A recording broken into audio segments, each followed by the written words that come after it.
Two people have knocked on our door this evening and stepped across the threshold as one of our house guests.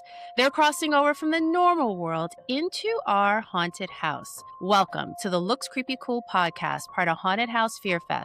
I'm your host, Renee, and tonight I'm joined by director Christine Weatherup and writer and producer CJ Hoke of the horror short Bathroom Spider, nominated for Best Horror Short at the 2025 Haunted House Fear Fest Festival. Together, we'll wander room by room through the haunted house and uncover what makes their film so creepy cool. Let's step inside. Hi, ladies. How are you?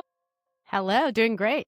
Hey, and did I mispronounce your name, or did I get it right, or no? Or no, I did it. It's good. Okay. Weatherup. It's a weird. It's Okay. exactly how it looks, but everyone gets nervous because it's a lot of letters. But no, I was like practicing right before. So I'm so excited to have you guys. And just to let you guys know, our audience, I like to call them the watchers of the house. So, audience, as you guys know, we'll take Christine and CJ room for room. So, first, we'll go through the creepy kitchen.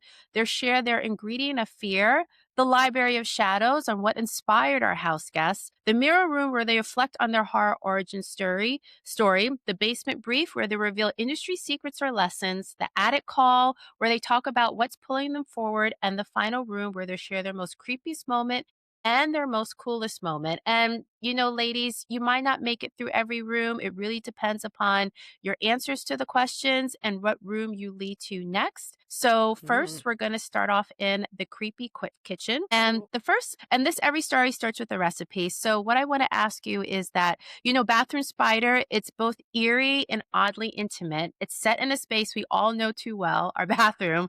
But what emotional flavors or fears were you both cooking when you built this story? Ooh, I'll let CJ start as writer. The origin is you.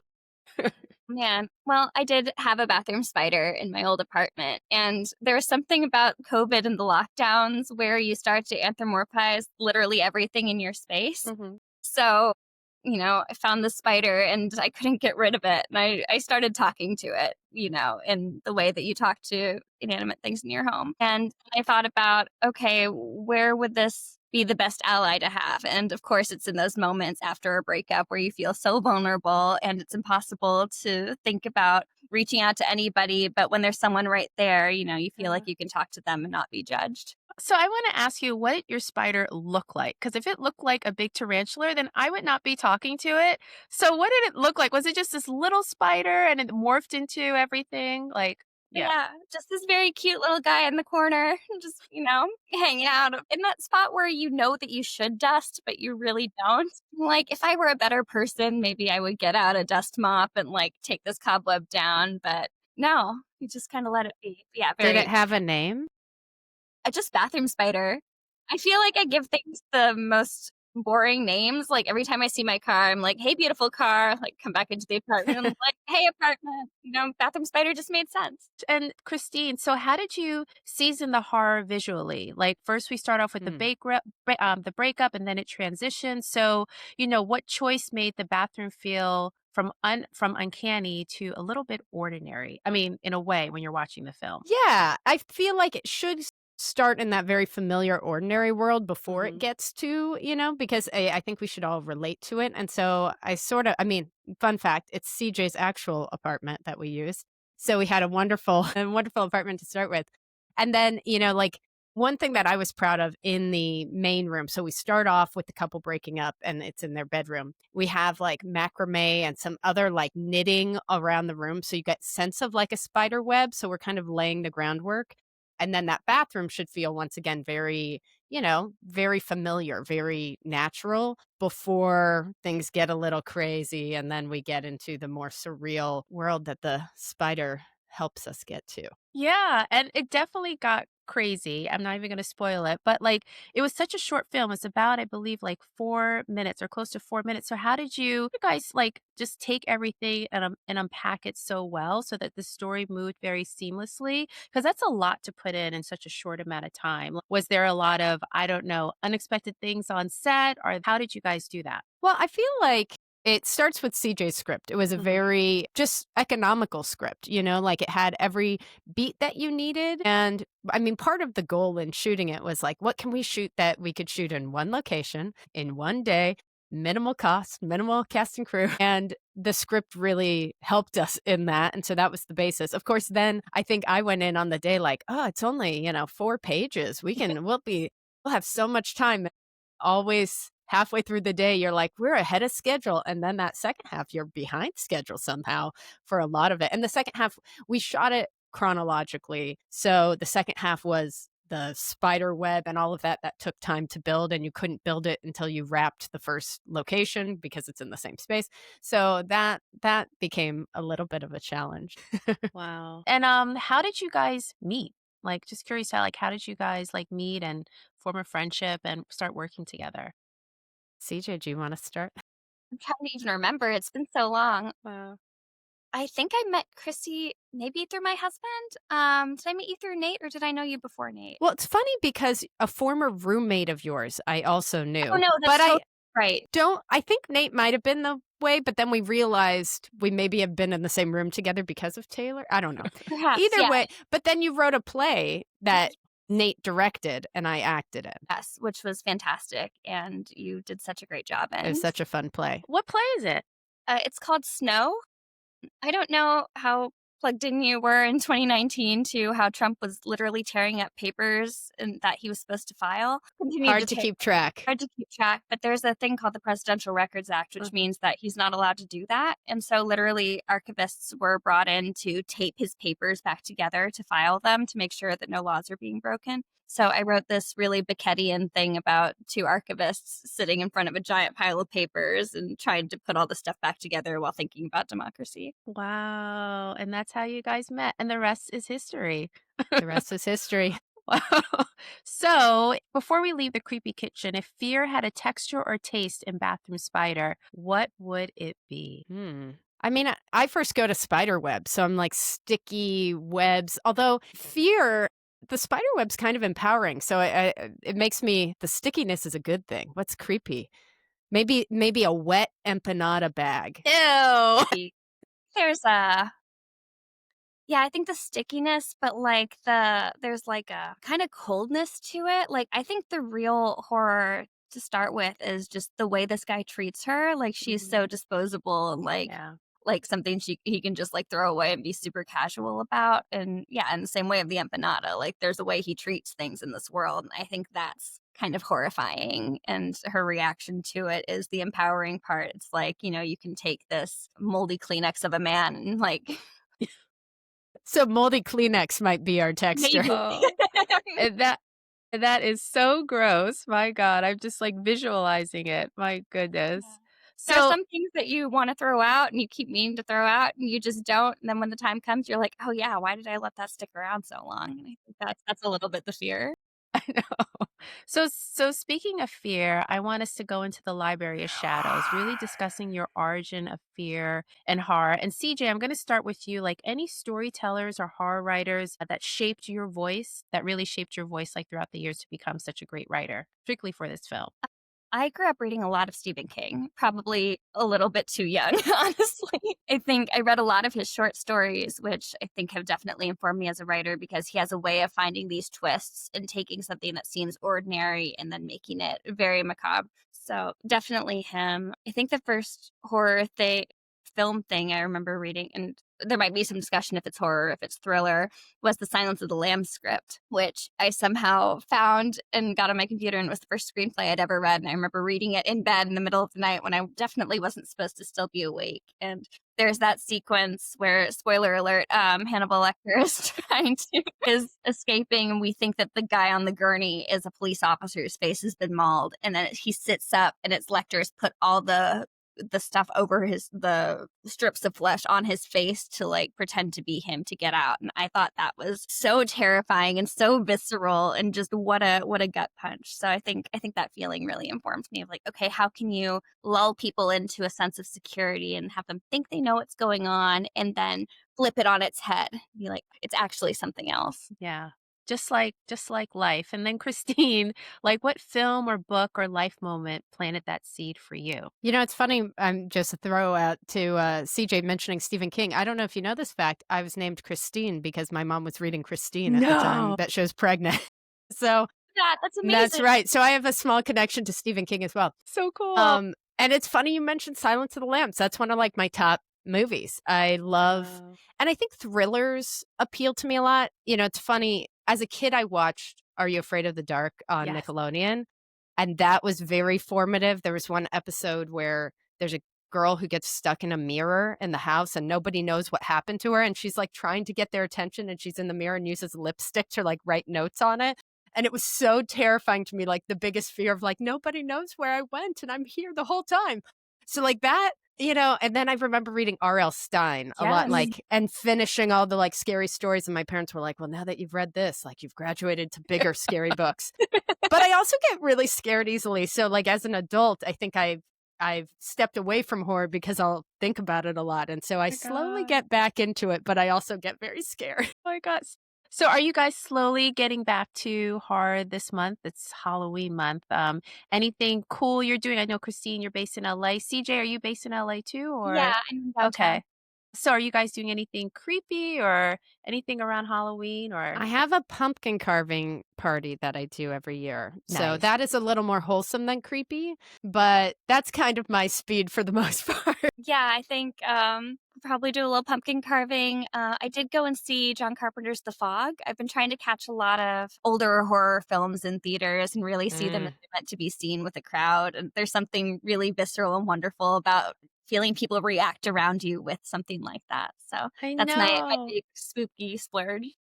That's awesome. Wow. So what did you think of The Fog? I loved it. It was Yeah. I didn't know what to or what to expect with it. I'd never seen it before, and Mhm. so it is such a strange, creeping thing. I don't know. I love Carpenter. I feel like he does such a great job. I know the vampire movies too, and I can't remember, but yeah, no, it's a really cool film. I mean, I love horror films and everything. I've been so I watch horror films before, like even before I was gonna about to interview you guys. I'm watching AMC Fear Fest right before and things like that. Even though I've been watching horror movies all year because of the festival, which is great. So sometimes I get a little horrored out, but then like I get back into it. That's how I feel about Christmas movies. I could watch them year round, but then at a certain point, you're like, I gotta cut this off. Right, right. So I want to bring you guys down to the basement stairs because you both have so much experience and everything else. And I want to ask you, Christine, so as an actor turned director, what lesson did you learn the hard way while leading this production? Ooh, what did I learn the hard way? You know, in many ways, the production was really seamless. I think when you find great partners, I think that's always, I mean, film is such a collaborative medium. And so, like, when you find the people you want to work with, which in the indie space, hopefully it's only people you want to work with, you know?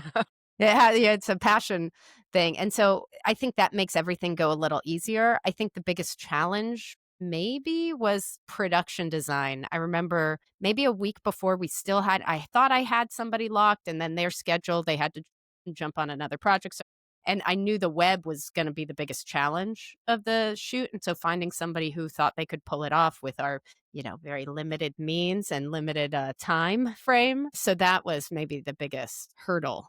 Did I answer the question? Was Yes. that the question? Okay. Yes, you did. And then CJ, in terms of writing, what writing rule did you gleefully break for this script and why did it work? Hmm. Or maybe you didn't break anything. No, It it's just such a good flowed. question. I love I'm trying to think what I might have broken. I think there's an expectation sometimes in horror that, the woman's gonna wind up disemboweled at the end or something's gonna happen or it's gonna be like he breaks up with her and then there's like a confrontation and like a fight and maybe like he's even more horrific or something. And so I think I broke the rule of you have to follow that sort of path. I think I don't know, I broke the rule that like the scary has to be scary the whole time, perhaps. Like I liked the idea that it could be something that we think is scary, but then she embraces and it becomes empowering. So I think perhaps that's the rule I broke. And If that's great if a too. I rule mean, exists. I'm sorry, I think everything should be empowering, especially women in this industry, particularly horror. I think that's like so amazing. And as I was watching the film, I was thinking like, is there anything that they have a secret that happened on Bathroom Spider that they don't want audiences to know? Or did everything just like run smoothly? Or is it a secret they kind of can share a little bit of, but they can't tell me the rest? Hmm. I mean, this isn't necessarily a secret, but like a behind the scenes, a sort of fun tidbit is two things. I had debated using real spiders. Oh So my I God. had talked to a friend who's in vet school who's like into he's more like amphibians and things like that. But I was like, you must know people, right? Who like know. And he was like, well, I could maybe get the spider wrangler. And we were kind of talking about like they would like release a spider and then we'd have them really crawl on our actor and all that, which we kind of played with this idea for a while. And I was like, this is going to be a lot and maybe make our day very challenging. And then we're also releasing a live spider or spiders in CJ's apartment. And so we ended up deciding we'd do it with visual effects, but I had our production designer bring a few spider options so we could have them potentially, if it played in the shot, like just put it on a web, which all of them were a little too unrealistic. Like you could tell that it wouldn't be a real one. But because of that, they brought all like this bag of possible spiders. And for weeks later, CJ, you found spiders in your apartment. Like I was cleaning, which sometimes happens. And I went to sweep under the couch and I looked under, there was a giant spider there. And of course, my brain did not connect it to the fact we had a spider shoot in the apartment. So I definitely had a moment of like, is it real? Is it not? Do I need to Oh my call God. somebody before I braved it out and realized it was rubber? Wow, that's scary. That's scary. I would be freaking out. Well, you guys work like so great together. And is there anything like what lesson you can share working together, like that will carry you through to future projects or, because like you said, like working with someone, especially in the indie world, you want to like them because you're working with very Yeah. limited budgets and everything. Is anything you can share? I think finding people who you admire, I really admire CJ and she's so talented. And on top of that is a wonderful person. Like the alchemy of finding that can be challenging sometimes, but finding people who also, challenge you and think different than you and have ideas that you wouldn't have, like I think that's the excitement of collaborating is, having somebody who sees it a little different. So like even the idea, this idea I really relate to. I myself have had a bathroom spider before, but I never would have come up with this script. And so I think finding those people who inspire you and see things differently and are lovely to work with and collaborate with. Awesome. Yeah, definitely. I think that and the people who are willing to take risks with you. Like, the fact that I've worked with Chrissy before as an actress and like seen her direct and do things. And I don't know, being able to bring this to her and say, hey, this is kind of a weird project idea I had. Like, would you be willing to try it? Like the fact that she was willing to go out on a limb and depart from her usual to make something this fun, bring her individuality and her perspective to it. I mean, it doesn't get better than that. Wow. No, that's so awesome. This is a love fest now. Yeah, I know. Really? In a haunted house, it's very rare, but you guys are surviving. And we're almost at the top of the stairs through the basement stairs or the basement brief, I like to call. And I have this lightning round. So in order for you to get to the next room, you guys have to, the first thing that comes to your mind, I'll ask you guys the same question.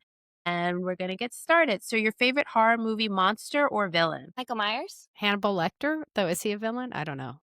He is. He is. He kills people. I mean, he is. But I kind of love him, though. I think we kind of relate to him in a weird.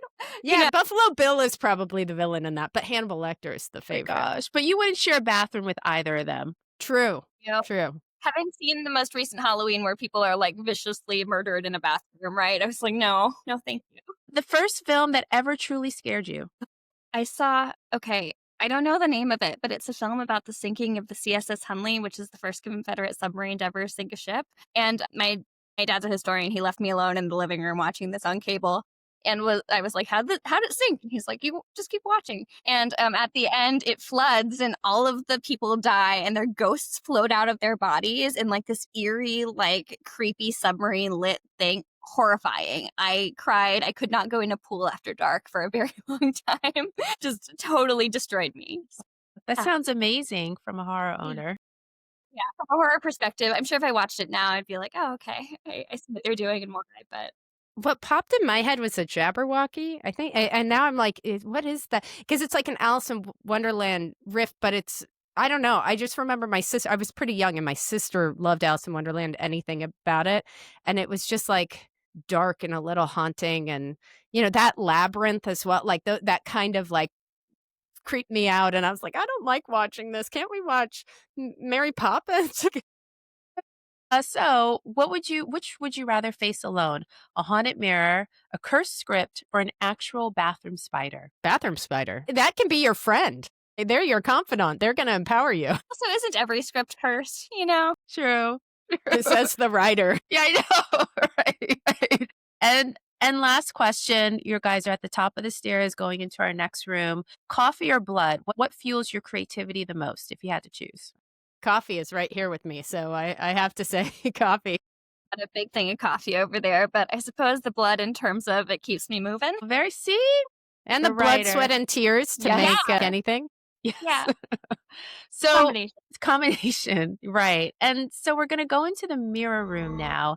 And you guys like had so much experiences, you've done a lot. If you can look back on like your younger self when you were just thinking like, man, I want to do this. I want to be an actor. I want to be a director. I want to be a writer. I want to, write films. Like, what would you tell your younger self back then? Make bad things, like make things. Because I think sometimes I want it to be perfect. I want to be perfect right out of the gate and be the best ever, and especially in my youth and like fresh out of school, I think it made me a little tentative to make the thing because I wanted to wait until every little element was perfect and then you just wait. And why not make something immediately? It might be great, might not, but you'll learn something and then you'll move to the next one. Yeah, I agree with that completely.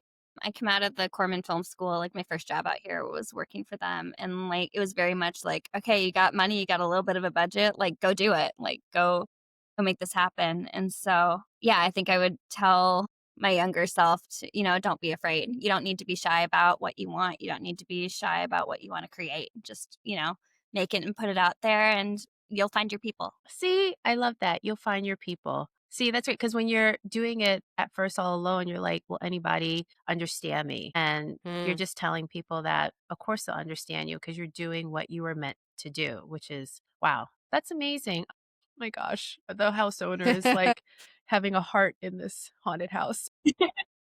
So, This is Christine, a love house, I think. I Yeah, know. ghosts are memories left behind, right? So, Yeah. you're leaving some good energy there too. Yes, yes.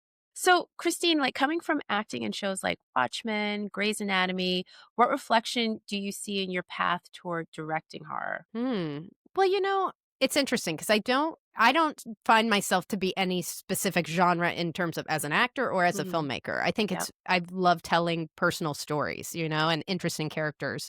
And I think horror has the horror that I really love is really rich with character and all of those things. And it happens to be maybe in a scary environment or something, the stakes of it become scary. And so I guess all the work, in those shows and seeing, great artists at work is about finding that emotional truth and honesty. And the best horror, I think, is grounded in that truth. And that's what's so scary sometimes in those circumstances. I know. I know. And then, okay, so and Christine, I mean, sorry, CJ, my question to you is like your writing like has evolved, I'm sure, over the years. So is there anything, I don't know, we talked about horror and everything else, but are there any like sprinkles of fear within that script or in your writing that kind of evolved as you've done Bathroom Spider and maybe some other projects that you might have coming down the pipeline in terms of horror? Yeah, I'm mostly a comedy writer, honestly. I love horror so much, and I feel like they have so much in common because they're about subverting expectations and, you know, making people feel something. And I think there is so much fear in comedy. It's always a fear of failure. It's always a fear of will the laugh come or will it not? And for characters within it too. Think, yeah, I think my projects are very or can be very fear informed because it's a lot about people confronting who they are or who they think they are and then changing and becoming something else. And I think courage can only come when there is fear behind it. You have to be brave to face that. And so, yeah, I think there's definitely a layer of fear in everything and just the question is how do we face it? Right. So that's great. And then, so that brings me to before I bring you to the next room. So in this grand haunted house of horror, what kind of room do you hope your legacy will be for each of you? I think, well, I hope, I don't know if you know this about theaters, but in theaters, when you have an empty stage, you put what they call a ghost light in the middle. And it's ostensibly to stop anyone from falling into the orchestra pit or, getting hit by something. But it's also this almost metaphorical thing of, oh, there's always a light in here. There's always a spirit in here. So I would hope that my room would be like the grand ballroom that they used, way back in the day for performances, and it could just have that little ghost light. And if I can be the light in the darkness for something, I think I'll feel pretty good about it. CJ, you are the writer. I'm like, what do I say for this answer? And you had the perfect answer. I mean, I think I like the idea of being in a theater space, whether it's a cinema. Maybe we're in a house that has its own private cinema. You know what I Yes. mean? Like one of those.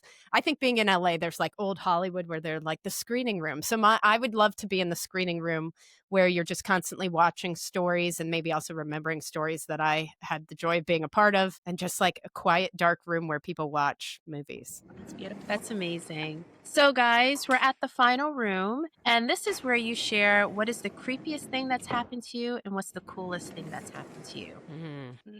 It could be in any order, and either one of you can go first. The creep, I mean, I don't know that this is that creepy, but I'll throw it out there. It was a scary, I don't like going to things where people jump out at you and scare you. And in high school, my friends were like, let's go to Universal Studios Halloween Horror Nights.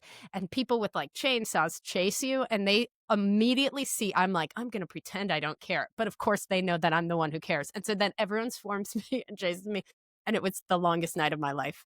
And I've never gone back to one of those things again. So for me, that was the creepiest, scariest. And the coolest. For me, the coolest, the thing that popped into my mind, also in the sort of horror, I was part of an immersive show. I acted in this play where it was in a haunted house. And the audience, it was only 3 people at a time, and they would be led to different rooms of the house, each with a different ghost story. And so my character was set in the 1920s, and I was hosting a dinner party. And so when you entered, anybody, I would find out what their name is before the show. And so then I'd be like, Renee, welcome. I've been waiting for you. And you'd sit at the table and we'd tell you this story, and you'd realize I killed my husband, all this fun stuff. There was blood. And it was just such an interesting, it was like the best parts of film and theater because it was so spontaneous and fresh, and you never knew what you'd get with your audience. But it was also so intimate, like film. The style of acting was so small and intimate, and it was just such a fascinating, fun experience. And they actually turned it into a podcast. So you horror listeners, look for In Another Room. Well, I have to check it out. Wow. And CJ, what about you? Let's see, the creepiest and coolest. Creepiest? Oh, that's so hard. I think trying to think of things that aren't just like everyday terror, but I guess there's enough. Well, it's creepy with a good ending. I got followed onto the subway once in France because my friend upset a guy, and he got really mad and followed us onto the subway for a couple of stops. And finally, we were with other friends, so I just like shoved her and our other friend off, and then turned around and like yelled at him and was like, "Why are you following us?" Whatnot in French. And adrenaline racing. And then we talked for like 20 minutes. And then he calmed down. Then like asked for my phone number, and I was like, "No, thanks." Then left. But like that was really scary. I was like, I don't know how this is gonna end, but I remember looking down the train when we got into the subway station, and we thought we were safe. And I looked down the train, and it was like a horror movie shot of like this guy at the end of the car, like everyone's sitting and he was standing. And I was like, oh no. So that's And then you confronted him. And then I did confront him, which go 21-year-old me who had, I don't know, I think I was just like, I speak this language. I guess I'm just going to try. And it was public enough that I was like, if this goes badly, I guess probably there's a cop or something. I don't really know. Wow. But so that was pretty scary. The Scary. coolest, actually, I saw a really good production of The Woman in Black. Have you ever seen that? I've seen the movie. I'm obsessed. And I heard about the production, and I hear it's awesome. So I'm dying to know your thoughts. Oh my gosh. Was it at the Pasadena Playhouse? There was one there. And there's Okay, also I've seen. Theater Unleashed. They both did it, and they're unreal. There's like this level, the premise of it with major spoilers is these 2 men are telling the story together and like putting together a stage show. And this woman appears, and through the whole, I guess spoilers, through the whole thing, you think that she's a guest that one of the guys brought, but it turns out that she's not. She's been like a ghost the whole time. And the character is never billed in the playbill. She just kind of shows up, and they do it really magically, where there'll be moments where she just appears somewhere, and I have no idea how either production did it. I even know one of the stage spaces really well, and she like exited stage left and then like came back on somewhere else, and I was like, there's not an exit back there. Like, I don't know how she left and came. Anyway, I love that. Like, I love a really good, really scary live performance like that really just like sinks its teeth into you. That's awesome. I have to check it out. So, what do you guys have next? You completed the final door. You're leaving the haunted house. You're always a house guest. You're always welcome to come back. But what are you guys up to next? I have a short film that I'm just about finished in post called Period Hotline, which is sort of a feminist comedy. And then I have 2 different feature scripts. One's sort of a mystery set in San Francisco over Halloween weekend, so it's a little spooky. Nice. And then one is a dramedy set during the holidays, so not spooky at all, but unless spending time with your family is spooky, which it can be. So yeah. And CJ, what about you? I wrote an episode of Shrinking that's going to be coming out sometime next year for season 3. Coming to a small screen near you. And then I'm working on a feature project that hopefully we're going to start taking out pretty soon. So I'm very excited about that. Well, guys, send me the links after. Any links you want me to share, happy to put it in our description. And guys, the video portion will be available on the Haunted House FearFest YouTube channel. And you can find Christine and CJ. I'll put links to whatever they send me, and they're on social media and everything else. And I want to thank you for them being a house guest at Haunted House FearFest and on the Looks Creepy Cool podcast. And for everyone listening, Bathroom Spider is part of the 2025 Haunted House FearFest lineup. You can stream it during the festival, October 6th through November 6th on Eventive. And just remember, watchers of the house, if it looks creepy, it must be cool. Follow the fear. The house is waiting. Bye, guys. Have a great night. bye, you too. We're final girls. We made it. Woo! Yay!